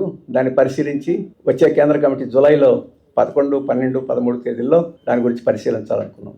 అయితే ప్రాథమికంగా కొన్ని విషయాలు చర్చల్లో వచ్చినాయి. ఒకటి, ఇంత అభివృద్ధి సాధించిన కొన్ని రాజకీయ అంశాల్లో మనం ఏమైనా స్పష్టంగా ఉండి గట్టిగా ఉండి నిలబడుతున్నామని చెప్పేసి అనిపించడంలో ఏమైనా మనం మెతగ్గా ఉన్నామా? ఎందుకంటే మన మీద తీవ్రమైన దుష్ప్రచారం జరిగింది. బీజేపీ తోటి వీళ్ళు ములాఖత్ అయిపోయారు. మనం కల్లో కూడా ఎప్పుడు ఉలిక్కి పడతాం అట్లాంటిది ఏదైనా ఆలోచన వస్తే. అటువంటి పార్టీ మీద బీజేపీ తోటి వీళ్ళు కలిసిపోయారు అని చెప్పేసి విస్తారమైన ప్రచారం జరిగింది. మనకు సాంప్రదాయకంగా మైనార్టీలు గణనీయమైన భాగం మనకు ఓట్లేస్తారు. వాళ్ళలో కొంతమందిని ఈ ప్రచారం ఏమన్నా వాళ్ళు మనకు సాంప్రదాయకంగా వేస్తారు. మన లౌకిక పునాదుల గురించి వాళ్ళకి ఏమాత్రం సంకోచం లేదు అనేది మన అభిప్రాయం. అటువంటి వాళ్ళని కూడా ఏమైనా ప్రభావితం చేసినా కొన్ని చోట్ల చూడాలి. అలాగే బీజేపీ, కాంగ్రెస్ ఎప్పుడు టాక్టికల్ ఓటింగ్ అంటాం. కొన్ని చోట్ల వాళ్ళు, కొన్ని చోట్ల వీళ్ళు సహకారం చేసుకోవడం, అది కూడా కొన్ని నియోజకవర్గాల్లో జరిగింది అని చెప్పేసి. కేరళలో ఎప్పుడు డబ్బు ప్రభావం ఉండదు. ప్రచారానికి వాటికి ఖర్చు పెట్టడం తప్ప కొనడాలు అమ్మకాలు ఉండవు. మనం చేయం కాబట్టి కాంగ్రెస్ వాళ్ళకి అవసరం లేదు. ఎందుకంటే మనం ఖర్చు పెడితే కదా వాళ్ళు ఖర్చు పెట్టడం, లేదా వాళ్ళు ఖర్చు పెడితే కదా. కాబట్టి ప్రజలు కూడా అంగీకరించే పరిస్థితి ఉంటుంది. కానీ ఈ ఎన్నికల్లో తెలంగాణ ముఖ్యమంత్రి, అలాగే కర్ణాటక ఉప ముఖ్యమంత్రి విస్తారంగా వందల కోట్ల రూపాయలు అక్కడికి సరఫరా చేసి ఖర్చు పెట్టారు. ప్రజలకి ఒక్కొక్క ఓటు ఇచ్చి కొనలా, కానీ బృంద నాయకుల్ని వీళ్ళందరినీ కొనుగోళ్లు చేశారు. అది మనం ఊహించాలి జరుగుద్దని చెప్పేసి అట్లాంటి ప్రయత్నం జరుగుద్ది అనేది కూడా జరిగింది. దాని ప్రభావం ఎంత? అలాగే మనం అభివృద్ధి కార్యక్రమాలు చేశాం, కానీ పెట్టుబడిదారీ విధానంలో అభివృద్ధి కార్యక్రమాల వలన కొంతమంది లాభపడతారు, కొంతమంది ఇబ్బంది పడతారు. లాభపడేవాడే ఇబ్బంది పడితే మనకు అభ్యంతరం లేదు. లాభపడేవాడు కొంతమంది, ఇబ్బంది పడేవాడు కొంతమంది. ఓ పెద్ద రోడ్డు వేస్తే పక్కన స్థలాలు తీసుకుంటాం. ఆ పెద్ద రోడ్డు మీద తిరిగే కార్లు వాళ్ళు లాభపడతారు, కానీ పక్క స్థలం వాడు బాధపడతాడు. అయినా నష్టపరిహారం ఇస్తాం. ఈ ప్రభుత్వాలు ఇచ్చేదానికన్నా చాలా ఎక్కువ నష్టపరిహారం ఇచ్చి వాళ్ళని సంతృప్తి పరిచేదానికి అక్కడ ప్రభుత్వం చేసింది. మనం వాళ్ళు సంతృప్తి పడ్డారు అనుకున్నాం. మరి సంతృప్తి పడ్డారో లేదో మనం రేపు చూస్తే కానీ మనకి తెలియదు. ఇటువంటివి కొన్ని అంశాలు ఉన్నాయి. కేంద్ర ప్రభుత్వం తీవ్రమైన మనం 7,000 కోట్ల రూపాయలు అప్పు తెచ్చి రోడ్లు, స్కూళ్ళు అని కట్టేస్తే నువ్వు విదేశాల నుంచి 7,000 కోట్ల రూపాయలు అప్పు తెచ్చావు, మా చట్టం ప్రకారం ఆర్బీఐ దగ్గర నుంచి పర్మిషన్లు అటన్నిటిలో మీరు లోపాలు జరిగినాయి అని చెప్పేసి ఇప్పుడు మన థామస్ ఐజాక్ మీద వీళ్ళందరి మీద కేసులు పెట్టున్నారు. అవినీతి జరిగిందని కాదు, ఈ విదేశీ నిధుల సేకరణ చట్టం ఏదో ఉందో ఆ చట్టానికి అనుగుణంగా మీరు చేయలేదని చెప్పేసి ఇది ఒక పెద్ద ప్రచారాలు. ఆర్బీఐ చెప్పింది మీరు ఎట్లా చేశారు కాబట్టి ఇక్కడ నుంచి మీకు ఓవర్ డ్రాఫ్ట్లు అవి ఇవ్వమని చెప్పేసి నిలిపేశారు. దీని మూలంగా మనం పెన్షన్లు అటువంటి 1 నెల 2 నెలలు ఆలస్యంగా ఇచ్చిన సందర్భాలు కూడా ఉన్నాయి. ఇవన్నీ చర్చకు వచ్చినాయి. అయితే వీటిల్లో ఏవి నిజంగా ప్రభావితం చేసినాయి ఈ 3-4 అని చెప్పేసి పరిశీలించి నిర్ధారణలు చేసి రాబోయే కాలంలో వాటిని సరిదిద్దుకొని. అయితే ఒకటి మేలు జరిగింది ఏంటంటే, ఇప్పుడు మళ్ళీ ఇంతకుముందు అంతా ఆఫీసులు ఇప్పుడు మనకి అన్ని రోడ్ల మీదకి 10 సంవత్సరాలు పోరాటం చేసే శక్తి పోయింది. ఇంకొక 5 ఏళ్ళు అయితే ఏమైపోయేవాళ్ళం. కానీ ఇప్పుడు మళ్ళీ రోడ్ల మీదకి వచ్చి ప్రజల తరఫున పోరాడే అవకాశం వచ్చింది. మళ్ళీ పదును పెరిగే అవకాశం వచ్చింది. ఈ లోపాలను మనం సక్రమంగా గమనించి వాటిని తెలుసుకుని ఉంటే మళ్ళీ పోరాటాలు, ఉద్యమాల ద్వారా మళ్ళీ తిరిగి ఆ 3-4 దాంతోపాటు ఇంకా అదనంగాను మనం రాబట్టుకునే అవకాశం ఉంటుంది. చూశారు కదా, ఈ విజయం మీద దాడి కాదు, దానికి ముందు విద్యార్థులు ఉద్యమం చేశారు. దాని తర్వాత ఈ ఈడీ రైడ్ జరిగింది. దాన్ని ఎట్లా ప్రతిఘటన చేశారు ఇవన్నీ చూస్తున్నాం. అయితే రాబోయే కాలంలో అటువంటి ఉద్యమాలు, పోరాటాలని ఇంకా ఉధృతం చేయడం ద్వారా దీన్ని అధిగమించగలమని చెప్పేసి నమ్మకం ఉంది.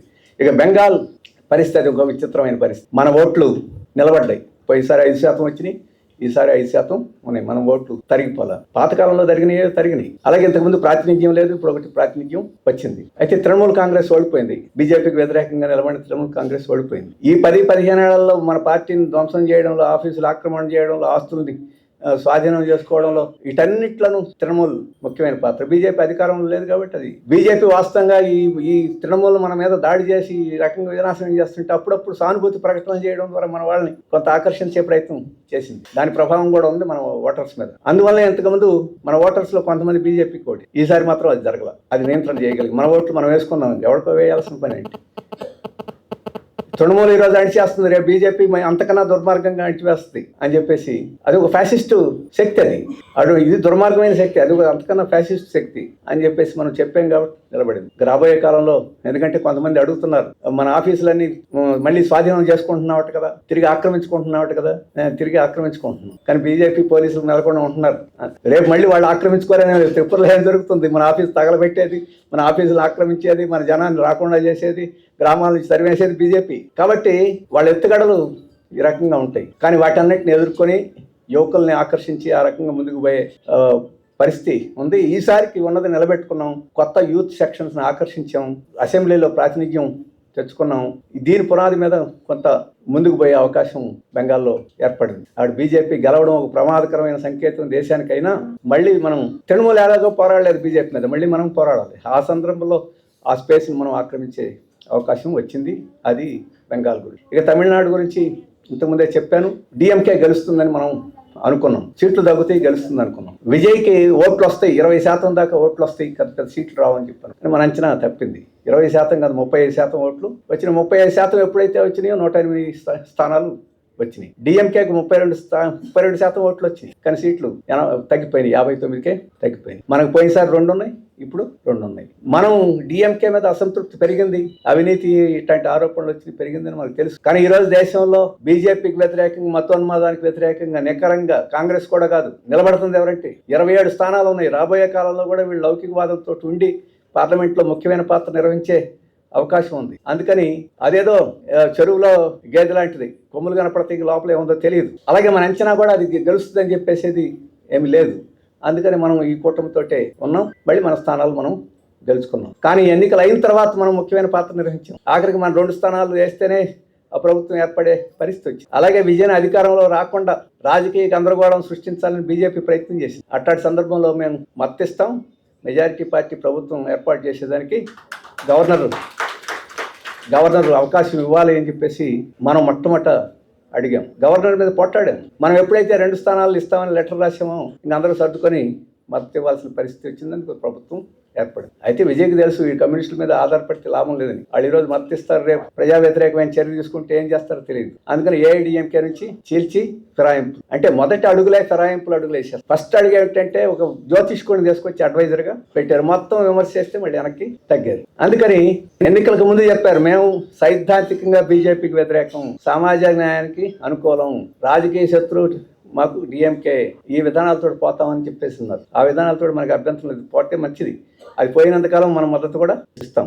కానీ లౌకికవాదం విషయంలో రాజీ పడినా, ప్రజల యొక్క ప్రయోజనాల కోసం రాజీ పడినా మనం చెప్పాం మా మద్దతు ఇవ్వం. అందుకని ఒక్కొక్క సందర్భాన్ని బట్టే మేము ఒక నిర్ణయం తీసుకుంటాం. మీకు శాశ్వతమైన ముద్ర వేసే వాళ్ళం కాదని చెప్పేసి మనం చెప్పాం. కాబట్టి రాబోయే కాలంలో ఎలా వ్యవహరిస్తాడు, చంద్రబాబు లాగా వ్యవహరిస్తాడా, జగన్ లాగా వ్యవహరిస్తాడా, అట్లా వ్యవహరించినా ముందు బీజేపీకి సహకారం చేసినట్టు అవుతుంది. కాబట్టి ఈ రాజకీయాల్లో ఈ పార్టీ యొక్క కొత్త పార్టీ యొక్క స్వభావం ఇవాళ మనం కూడా ముద్ర వేసి ఇది బాగలేదు, ఇది బాగుందని చెప్పగలిగిన పరిస్థితి కాదు. అందుకని మనం దాని నడకను బట్టి మనం నిర్ణయించుకుందాం. అప్పుడు దాకా అది పెద్ద పార్టీ, ప్రభుత్వం ఏర్పాటు చేసే హక్కు దానికి ఉంది, దానికి అవకాశం ఇవ్వాలి, దానికోసం మేము మద్దతిస్తామని చెప్పేసి వైఖరిని మనం తీసుకున్నాం. ఆ రకంగా ఉంది. అలాగే పుదుచ్చేరిలో ఒక స్థానం గెలిచాము. పుదుచ్చేరిలో మన రాష్ట్రంలో యానాం ఉన్నట్టే కేరళలో మాహే అనే ప్రాంతం ఉంది. ఆ మాహేలో మనం పోటీ పెట్టి మన పార్టీ సభ్యుడు ఎమ్మెల్యేగా పుదుచ్చేరిలో ఒకసారి గెలిచాం. ఇవి అసెంబ్లీ ఎన్నికలకు సంబంధించి. ఏమైనా వామపక్షం ఒక ప్రభుత్వంలో లేకపోవడం అనేది దేశ రాజకీయాల్లో ఒక లోటుగా ఉంది. దాని గురించి మనం చేయగలిగిందే లేదు. రాబోయే కాలంలో ఉద్యమాలు, పోరాటాలు ఇంకా ఉధృతం చేయడంలో ఆ లోటు పూర్తి చేసుకోవాల్సి ఉంటుంది. ఈ సందర్భంలో కాంగ్రెస్ తన పాత్ర నిర్వహించడం లేదు. కేరళలో బీజేపీని వదిలేసి బీజేపీని డిమాండ్ చేసింది. బీజేపీ మీరెందుకు విజయన్ అరెస్ట్ చేయలేదు? మనం ఇండియా బాక్లో మనం అందరం కలిసి బీజేపీ మీద పోట్లాడతామని చెప్తుంటాం. ఇక్కడికి వచ్చేసి బీజేపీని అడుగుతున్నాడు అరెస్ట్ చేయాలి. నన్ను ఎందుకు అరెస్ట్ చేయలేదని అడిగితే బాగుండేది. రాహుల్ గాంధీని వాళ్ళ మీద కూడా ఈడీ దాడి చేసింది కదా, నన్ను కేజ్రీవాల్ లాగా జైల్లో ఎందుకు ఉంచలేదు మీరు అని అడిగితే బాగుండేది. ఇప్పుడు విజయన్ అరెస్ట్ చేయమని చెప్పేసి పట్ల అక్కడ క్యాంపెయిన్ చేశారు. అలాగే అస్సాంలో అట్లా హరాకిరే చేశారు. తమిళనాడులో కలిసి పోటీ చేసి సీట్లు గెలిచి కనీసం డిఎంకే తోటి చెప్పకుండా పోయి విజయ పార్టీ పంతన చేరారు. ఈ రకమైన పద్ధతిలో ఒక రాజకీయ దృక్పథం ఈరోజు బీజేపీ ప్రమాదాన్ని గమనించి దానికి ఏం చేయాలా, నేను పెద్ద పార్టీ అందరినీ సమన్వయం చేసుకొని పోవాలనే దృష్టి లేకుండా చాలా సంకుచిత దృష్టితోటి వ్యవహరిస్తూ ఉంది. అయినా మనకు తప్పదు. ఒకసారి మంత్రసాని తనం తీసుకున్న తర్వాత ఏమి మనం చేయాలో మనం ముందు నిర్ణయించలేం. ఏది చేసుకుంటే దానికన్నిటికీ మనం సిద్ధం కావాల్సి ఉంటుంది. ఎందుకంటే బీజేపీ ఆ మతోన్మాదం, ఆ ఫ్యాసిజం, ఆ లక్షణాలని మన దేశం భరించలేదు, మనం అంగీకరించలేదు. మనం ఈరోజు పోరాటం చేయకపోతే రేపు ఎక్కువ కష్టపడాల్సి వస్తుంది, ఎక్కువ మూల్యం చెల్లించాల్సి వస్తుంది. అందుకనే మనం ఆ ఉద్యమాన్ని చేస్తున్నాం. చివరికి నేను చెప్పేది ఏంటంటే, ఈరోజు ప్రపంచవ్యాప్తంగా అభివృద్ధి నిరోధక శక్తులే ప్రధానమైన శక్తిగా ఉన్నాయి. అసంతృప్తిని ఉపయోగించుకుంటాం. అందుకని మన కామ్రేడ్స్ చాలా మంది అడిగేది ఏంటంటే, ఈ అభ్యుదయ శక్తులు, కమ్యూనిస్టులు క్రమక్రమేణా బలహీనపడిపోతున్నారండి. ఈ మనం ఏదైతే ప్రమాదకరమని ఉంటాం అయ్యే బలపడుతున్నాయి, మనకి మంచి రోజులు వస్తాయా అని చెప్పేసి అంటుంటారు. మనకు మంచి రోజులు వస్తున్నాయి అంటే మనం ఉన్నప్పుడే మంచి రోజులు వస్తాయా అనే ప్రశ్న అయితే చెప్పలేం. ఎందుకంటే కానీ మంచి రోజులు రావని చెప్పేసి మీరు అనుకుంటే పొరపాటు. ఎందుకంటే అకస్మాత్తుగా విజయ అధికారానికి వస్తామని మీరు నేను అనుకున్నా, లేకపోతే నేపాల్లో తల్లెరిగిన వాళ్ళందరూ బోల్తా పడిపోయి ఇప్పుడు కొత్త వాళ్ళు అధికారానికి వస్తామనుకున్నారు. శ్రీలంకలో పెరుమాణ్ పార్టీ అది అధికారానికి వస్తుందని చెప్పేసి ఆ వారం రోజుల్లో తేల్చేశారు. కాబట్టి పరిణామాలు, పెట్టుబడిదారు విధానం తీవ్రమైన సంక్షోభంలో ఉన్నప్పుడు పరిణామాలు చాలా వేగంగా వస్తాయి. ఆ వేగంలో మనం అందుకుంటే, ఆ ప్రవాహం మీద మనం ఉంటే ప్రవాహంతో పోతాం. ఆ ప్రవాహం దూరంగా ఉంటే ప్రవాహం బద్ది మన పక్కన ఉంటాం. మనం చేయాల్సింది ఏంటంటే అట్లాంటి ప్రవాహాలు స్పాంటేనియస్గా చాలా వచ్చే అవకాశం ఉంది. అందుకని మనం లోతు లేని నీళ్ళల్లో నిలబడి ఉంటే ప్రవాహం వచ్చినప్పుడు దాంట్లోంచి తేలిపోతాం. మీరు ఒడ్డు నుండి వరద ఎప్పుడు వస్తుందో చూస్తుంటే వరదలో దిగలేరు. కాబట్టి ఈ ఉద్యమాలు, పోరాటాల్లో మనం నిరంతరం ఉంటే అవకాశం వచ్చినప్పుడు మనం వినియోగించుకోగలం, లేకపోతే ప్రతి శక్తులు వినియోగించుకుంటాయి. అటువంటి ఆశ ఇంతకుముందే ఆయన చెప్పాను. ఈరోజు అమెరికా కూడా కుచించి నచించిపోయే వ్యవస్థలో ఉన్నది. ఈరోజు చైనా దాన్ని తలదన్ని అన్నింటిలోనూ ముందుకు పోయే పరిస్థితి ఉంది. ఇంకా చాలా విషయాలు చెప్పుకోవచ్చు. అందుకని అటువంటి ఆత్మవిశ్వాసం తోటి మనం పోవాల్సి ఉంటుంది అని చెప్పేసి మీ దృష్టికి తీసుకొస్తూ నాకు ఈ అవకాశం ఇచ్చినందుకు ధన్యవాదాలు తెలియజేస్తాను. నమస్కారం.